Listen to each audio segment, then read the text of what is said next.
Sobat Nova, melanjutkan cerita dari episode sebelumnya ya. Semoga kalian suka. Apakah ini pertarungan antar makhluk abadi? Jelas sekali bahwa kedua belah pihak baru saja sekarat. Dalam sekejap mata, sepertinya semuanya kembali normal. Ucap terkejut dari seruan penonton. Itu benar. Jika mereka terus berjuang seperti ini, kapan pertarungan ini akan berakhir? Ucap salah satu penonton itu merasa tidak sabar. Pertempuran antara keabadian memang luar biasa. Itu sangat sulit ditebak siapa yang lebih unggul. Seringkali situasinya berbalik secara tidak terduga. Jawab salah satu orang itu. Aku tidak menyangka akan melihat pertarungan sengit seperti ini. Ini adalah tingkat pertempuran yang bahkan tidak pernah terjadi dalam sejarah arena budak Dewa Syura. Pada saat ini suara-suara obrolan terus terdengar di tengah pertarungan sengit yang masih berlangsung. Tentu saja tidak semua orang yang hadir di sini bertaruh. Beberapa dari mereka datang hanya untuk sepenuhnya menyaksikan pertempuran tersebut. Mata mereka panas seolah-olah mereka benar-benar mendapatkan manfaat dari pertarungan keduanya. Hah? Mengapa tanda bintang di alis orang ini tampak familiar? Ucap terkejut Yuyan di lantai 3. Matanya lebih terfokus pada Xiaoyan. Pada saat ini sosok Xiaoyan membesar hingga 100 kaki. Di antara banyak ras yang memiliki kekuatan fisik kuat, hanya ada satu ras yang kekuatannya dinilai dari segel bintang. Itu adalah ras Yuanzhen. Namun bukankah rumor mengatakan bahwa ras tersebut sudah musnah bersama dunia tanpa batas? Tapi segel bintang di tengah alisnya tidak mungkin dipalsukan. Dia benar-benar orang dari ras Yuanzhen. Ucap Yuyan, matanya selalu tertuju pada Xiaoyan. Ada cahaya tak terdeteksi berkedip di matanya. Hanya saja aku tidak ingat, kapan aku menyegarkan budak ilahi dari ras Yuanzhen. Mungkinkah? Ucap Yuyan sambil melihat tanda budak di leher Xiaoyan. Kecurigaan melintas di hatinya. Namun sepertinya tidak ada petunjuk yang dapat ditemukan. Dia sekali lagi mengalihkan pandangannya pada Zonggu. Sebagai pemilik dari budak ilahi, rahasia di balik semua ini pasti ada pada Zonggu. Benar saja, reaksi Zonggu saat ini tampak sangat cemas. Seolah-olah ada hal besar yang dia takuti. Ini sangat menarik. Dia sebenarnya bisa melakukannya. Gumam Yuyan. Meskipun Yuyan menemukan sesuatu, tetapi dia tidak ingin membeberkannya. Sebaliknya dia menunggu dan melihat apa yang terjadi. Pertarungan di lapangan belum berakhir. Pada saat ini mata Tianxun dipenuhi keterkejutan. Dia tidak menyangka bahwa Xiaoyan yang telah bertarung sampai saat ini masih punya kartu truf lainnya. Penggabungan dengan tubuh Yuanzhen memungkinkan Xiaoyan memaksimalkan kekuatan tubuh fisiknya. Tapi itu juga akan menghabiskan energi darahnya sendiri. Sama dengan kekuatan aslinya, pemulihan setelah pertempuran juga membutuhkan waktu. Dan setiap batasan sebenarnya adalah proses terobosan diri.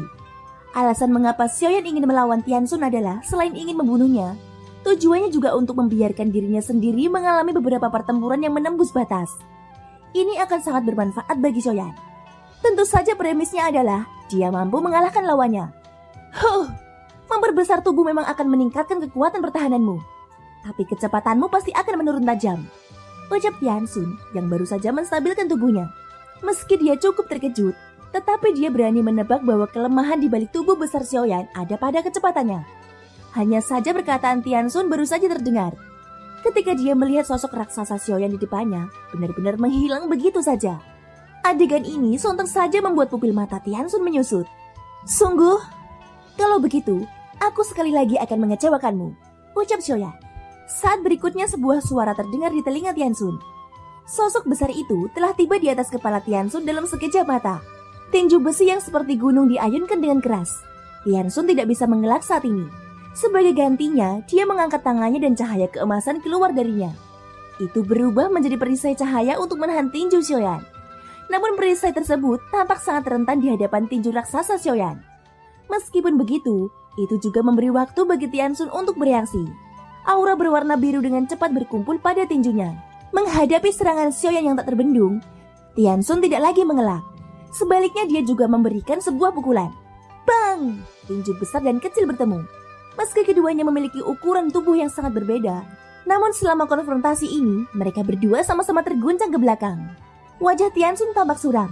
Meskipun ukuran Xiaoyan sangat besar, tetapi kecepatannya sebenarnya tidak melambat sama sekali. Di sisi lain, wajah Xiaoyan juga tidak lebih baik darinya. Jelas Xiaoyan juga terkejut dengan penampilan Tianxun. Setelah Tianxun menelan pil biru, kekuatannya sebenarnya juga meroket. Keduanya sudah memasuki tahap pertarungan terakhir. Tianxun mengandalkan kekuatan pil bundar misteriusnya. Sementara Xiaoyan bertarung dengan energi darah dari klan Yuanzhen. Tidak ada yang tahu siapa yang bisa bertahan pada akhirnya. Singkatnya keduanya sama-sama menyerang lagi, saling memberikan pukulan terkuatnya dan tidak ada yang mau menyerah. Dari yang awalnya pergerakannya cukup cepat, kini sama-sama melambat seiring berjalannya waktu. Dapat dilihat bahwa mereka telah mencapai batasnya sendiri dan kelelahan tidak dapat dihindari. Faktanya kekuatan fisik Tianxun jelas tidak sebaik Xiaoyan. Wajahnya semakin pucat dengan wajah babak belur dan mulutnya terengah-engah. Sampai pada akhirnya dia memilih menarik diri untuk mundur. Pil beracun berwarna ungu kehitaman dilemparkan langsung ke mulutnya dari telapak tangannya. Saat Xiaoyan ingin bergegas lagi, tiba-tiba energi ungu keluar dari tubuh Tianxun dan segera menyebar.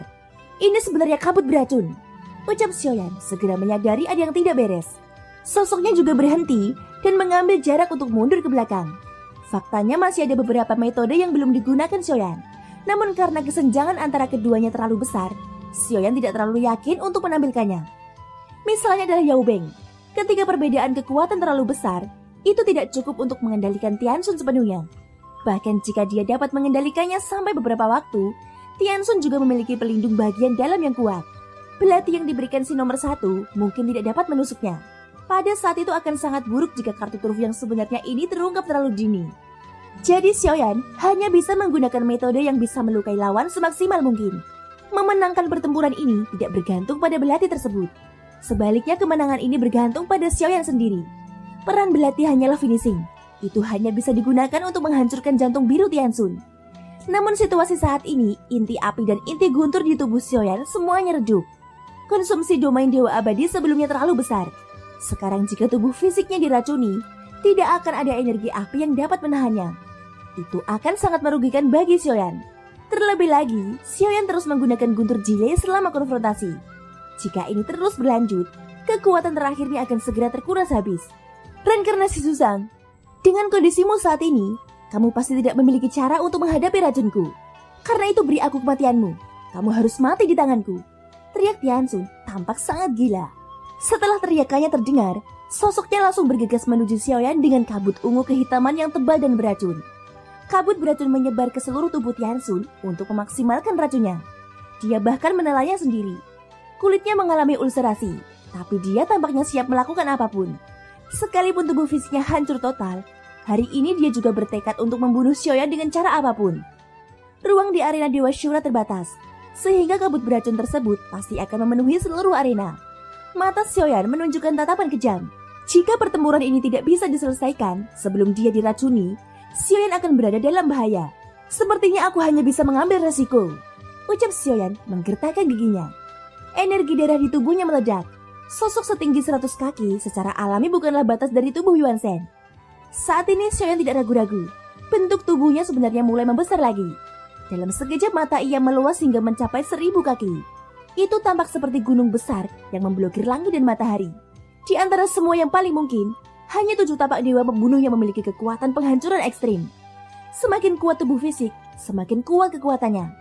Jika aku melepaskan sepenuhnya kekuatan tubuh keabadian fisik ini, aku tidak tahu apakah aku bisa membunuhnya dengan 7 tapak dewa pembunuh. Kumam Xiaoyan. Pada saat ini tubuhnya sudah berubah menjadi ribuan kaki. Hampir menutupi setengah dari istana budak Dewa Sura. 7 langkah pembunuh. Ayo! Teriak Xiaoyan. Telapak kakinya yang seperti gunung tiba-tiba melangkah ke depan, mengambil 3 langkah berturut-turut. Dengan ledakan keras, bayangan kaki hitam raksasa terkondensasi tepat di depan Xiao Tao. Itu seperti tentara pamungkas yang siap meluncur kapan saja. Pada saat yang sama, Xiaoyan memuntahkan seteguk darah besar. Jelas menggunakan 7 tapak dewa pembunuh sudah melampaui batasnya. Kenapa? Kenapa dia masih bisa menunjukkan kemampuan bertarung seperti itu? Kenapa kau sangat keras kepala melawanku? Terimalah kekalahanmu dan mati untukku. Teriak Tianxun meraung dengan marah. 7 tapak dewa pembunuh yang dilepaskan Xiaoyan setara dengan keterampilan bertarung tingkat kuno. Itu bahkan jauh lebih kuat dari tingkat kuno biasa. 3 kaki hitam raksasa jatuh dengan suara gemuruh, menyebabkan seluruh arena budak Dewa Syura bergetar hebat. Meski dampak yang ditimbulkan sangat mengerikan, namun tidak ada tanda-tanda kehancuran. Dan alasan kenapa bisa stabil seperti itu, ini karena dalam pertarungan sengit tersebut, Yuyan mengambil tindakan dari waktu ke waktu untuk memperkuat perisai pelindung. Thank you guys, sudah mendengarkan ceritaku sampai akhir. Ikutin terus kelanjutannya ya. Semoga hari kalian menyenangkan. Sampai jumpa dan bye-bye.